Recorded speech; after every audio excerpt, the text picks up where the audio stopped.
നമസ്കാരം സുഹൃത്തുക്കളെ, പുതിയ വീഡിയോയിലേക്ക് എല്ലാവർക്കും സ്വാഗതം. Welcome back to my channel VBH Home. ഇന്നത്തെ വീഡിയോയിൽ നല്ല സ്വാദിഷ്ടമായ വളരെ എളുപ്പത്തിൽ തയ്യാറാക്കാൻ പറ്റുന്ന നല്ലൊരു ഈസി ബ്രേക്ക്ഫാസ്റ്റിൻ്റെ റെസിപ്പിയാണ്.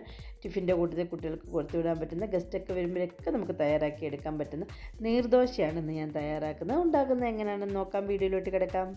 നീർദോശ തയ്യാറാക്കാനായിട്ട് ഞാനൊരു 3/4 കപ്പോളം തേങ്ങ തിരുമ്മി എടുത്തിട്ടുണ്ട്. അതൊരു മിക്സർ ജാറിലേക്ക് ഇട്ട് കൊടുക്കുന്നുണ്ട്. ഇപ്പോൾ തേങ്ങ ഇല്ലെന്നുണ്ടെങ്കിൽ തേങ്ങാപ്പാൽ പൊടി ഉണ്ടെങ്കിൽ അത് നമുക്ക് ഉപയോഗിക്കാം, അല്ലെങ്കിൽ നല്ല തിക്ക് തേങ്ങാപ്പാൽ വേണമെങ്കിൽ ഉപയോഗിക്കാവുന്നതാണ്. ടേസ്റ്റിന് ആവശ്യമായിട്ട് 1 ടീസ്പൂൺ ഉപ്പും 2 ടീസ്പൂൺ പഞ്ചസാരയും ചേർത്ത് കൊടുക്കുന്നുണ്ട്. പിന്നെ വേണ്ടത് മെയിൻ ഇൻഗ്രീഡിയൻ്റായ അരിപ്പൊടിയാണ്. വറുത്ത അരിപ്പൊടിയാണ് ഞാൻ എടുത്തിട്ടുള്ളത്. ഇടിയപ്പം, അപ്പം, പത്തിരി എന്നിവ ഉണ്ടാക്കാൻ ഉപയോഗിക്കുന്ന അരിപ്പൊടി എടുക്കാം. അരിപ്പൊടി ഇല്ലയെന്നുണ്ടെങ്കിൽ നമുക്ക് അരി കുതിർത്ത്, പച്ചരി കുതിർത്ത് നമുക്ക് അരച്ചെടുത്ത് നീർദോശ തയ്യാറാക്കാം. അപ്പം അരി ഒന്ന് കുതിർത്തെടുക്കാനുള്ള സമയം എടുക്കും. അപ്പോൾ അരിപ്പൊടി ആണെന്നുണ്ടെങ്കിൽ നമുക്ക് പെട്ടെന്ന് തന്നെ റെഡിയാക്കി ഈസി ആയിട്ട് ഒരു ബ്രേക്ക്ഫാസ്റ്റ് റെഡിയാക്കി എടുക്കാൻ പറ്റും. അരിപ്പൊടി സോഫ്റ്റായിട്ട് ദോശ കിട്ടാൻ നല്ല വറുത്ത അരിപ്പൊടി തയ്യാറാക്കുകയാണെന്നുണ്ടെങ്കിൽ ദോശ നല്ല സോഫ്റ്റും പിന്നെ നല്ലൊരു പ്രത്യേക ഒരു ടേസ്റ്റും കിട്ടും. നമ്മൾ ആ മിക്സർ ജാറിലേക്ക് 2 കപ്പ് വെള്ളം കൂടി ഒഴിച്ചു കൊടുത്ത് നല്ലതുപോലെ അരച്ചെടുത്തിട്ടുണ്ട്. തേങ്ങയൊക്കെ നല്ലതുപോലെ ഒന്ന് അരച്ചെടുക്കണം. ഒട്ടും തരിതരിപ്പോടുകൂടി കിട്ടാതെ നല്ലതുപോലെ അരച്ചെടുത്ത ദോശ മാവിലേക്ക് ഇപ്പോൾ അത്യാവശ്യം ഒരു തിക്കായതുകൊണ്ട് ഞാൻ 2 കപ്പ് വെള്ളം കൂടി ഒഴിച്ചു കൊടുക്കുന്നുണ്ട്. അങ്ങനെ 4 കപ്പ് വെള്ളം വേണം. ഇതുപോലെ ബാറ്റർ നല്ല ലൂസായിട്ടിരിക്കണം. ഇങ്ങനെ നമ്മൾ കൂടുതൽ വെള്ളം ഒഴിച്ചു കൊടുത്ത് ഉണ്ടാക്കുന്ന ദോശ ആയതുകൊണ്ടാണ് ഇതിന് നീർദോശ എന്നുള്ള പേര് തന്നെ കിട്ടിയിരിക്കുന്നത്. നമ്മൾ ദോശയുടെ ബാറ്റർ ഇവിടെ റെഡി ആയിട്ടുണ്ട്. ഇപ്പോൾ ഇൻസ്റ്റൻ്റായിട്ട് നമുക്ക് പെട്ടെന്ന് തന്നെ ദോശ ചൂടാനായിട്ട് പോകാം.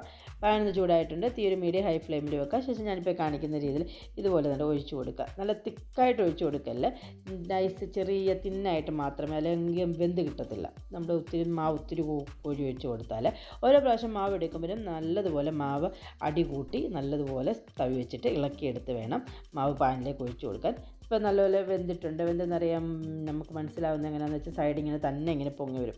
മാവ് നല്ലപോലെ വെന്തിട്ടുണ്ട്. നമ്മുടെ ദോശ റെഡി ആയിട്ടുണ്ട്. ഇതിന് നമ്മൾ സാധാരണ ദോശ ഇടുന്ന പോലെ രണ്ട് സൈഡും തിരിച്ചും മറിച്ചു വിട്ട് കുക്ക് ചെയ്യുന്നില്ല. ഇതുപോലെ ഒരു സൈഡ് മാത്രം കുക്ക് ചെയ്തതിന് ശേഷം ഇതുപോലെ ഫോൾഡ് ചെയ്തെടുക്കുക. ഈ ഒരു അളവിൽ തയ്യാറാക്കുകയാണെന്നുണ്ടെങ്കിൽ 10 മുതൽ 11 ദോശ വരെ തയ്യാറാക്കാവുന്നതാണ്. ഞാനിപ്പോൾ നോൺ സ്റ്റിക്ക് പാനിലാണ് തയ്യാറാക്കിയിട്ടുള്ളത്. നിങ്ങൾക്കിപ്പം ദോശക്കല്ലിലാണ് തയ്യാറാക്കുന്നുണ്ടെങ്കിൽ ദോശ ഇളകി വരുന്നില്ലെങ്കിൽ അല്പം എണ്ണ ഒന്ന് പുരട്ടി കൊടുത്ത് ദോശ റെഡിയാക്കി എടുക്കുക. നല്ല സോഫ്റ്റ് ദോശ റെഡി ആയിട്ടുണ്ട്. സാധാരണ ഇത് നമ്മൾ ഏതെങ്കിലും നോൺ വെജ് കറി, വെജ് കറി അല്ലെങ്കിൽ ചട്നിയുടെ കൂട്ടത്തിൽ വേണമെങ്കിലും സെർവ് ചെയ്യാം. നോൺ വെജ് കറിയുടെ കൂടെ സെർവ് ചെയ്യാനാണ് കുറച്ചുകൂടി നല്ല ടേസ്റ്റ്. ഞാനിപ്പോൾ ചിക്കൻ സ്റ്റൂവിൻ്റെ കൂടെയാണ് സെർവ് ചെയ്തിട്ടുള്ളത്. ചിക്കൻ സ്റ്റൂ തയ്യാറാക്കുന്നത് എങ്ങനെയാണെന്നുള്ള ഒരു വീഡിയോ ഞാൻ നേരത്തെ പോസ്റ്റ് ചെയ്തിട്ടുണ്ടായിരുന്നു. താല്പര്യമുള്ളവർ കണ്ടു നോക്കുക. പുതിയ നല്ല നല്ല വീഡിയോ ആയിട്ട് കാണുന്നതിന് വരെ bye guys. Thank you for watching my video.